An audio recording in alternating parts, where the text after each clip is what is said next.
My first job was at Alfred A. Knopf. I started there in April of 1969, 2 days after my last exam in Ann Arbor. I took my last exam, and my friend Carolyn Meagle was waiting outside the Natural Science Auditorium in her VW bus with everything that she owned and everything I owned. She was going home to Westchester County. She dropped me off at the Sloan House YMCA on 34th Street, and 2 days later I started work at Knopf. I had lined up the job in advance.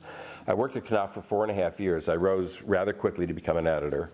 I can't say that I published any particularly distinguished books, a couple of writers whose careers went pretty well. And then I moved to a division of Viking Press called Grossman Publishers. Its founder, Richard Grossman, was planning to retire, and he hired me to be his eventual successor, and then retired about 4 months after I got there. So for 3 years, I ran this small division of Viking. And then I was hired away at the age of 28 to be editor-in-chief of Harcourt Brace Yovanovitch, as it was known at the time.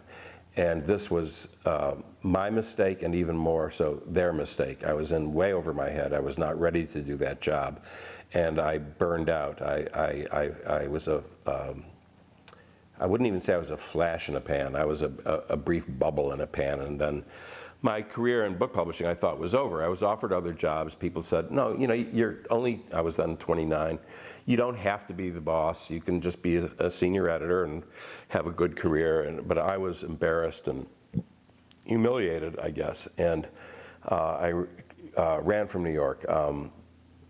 My wife and I, we had just gotten married. We were living on Central Park West. There was no way we could afford Central Park West if I was going to work for myself, which was my first notion, to be a freelance writer, to give it a shot, finally be the thing that I had wanted to be when I was younger.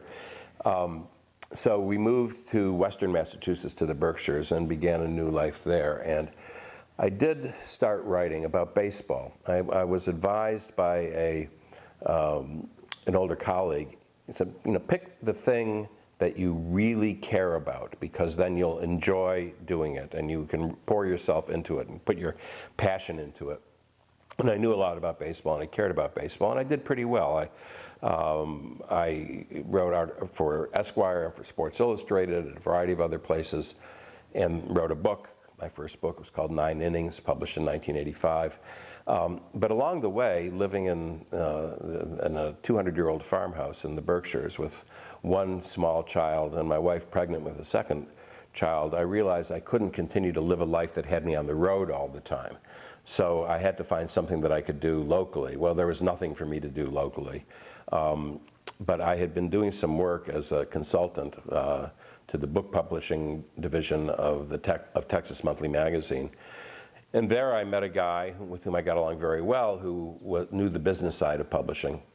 And we started a magazine called New England Monthly in 1984, in an office just outside of Northampton, Massachusetts. And that was my conversion from the world of books to the world of magazines. And New England Monthly, I was the editor, the founding editor. I left after 5 years. The magazine folded about 1.5 years after that. And I went from there back to New York to Time Incorporated, where I had the bulk of my magazine career from 1989 till 2001. And then I revisited it. I came back in a different capacity later. But in those 12 years, I was the editor of Life magazine, the monthly Life magazine, and then corporate editor of New Media at a time when New Media was just beginning. And my last job there was as editor-at-large, which was the best job in the magazine business because I was being paid like management. But what I was doing was being able to write for any one of the Time Inc. magazines, which I did for about 2.5 years before taking very early retirement.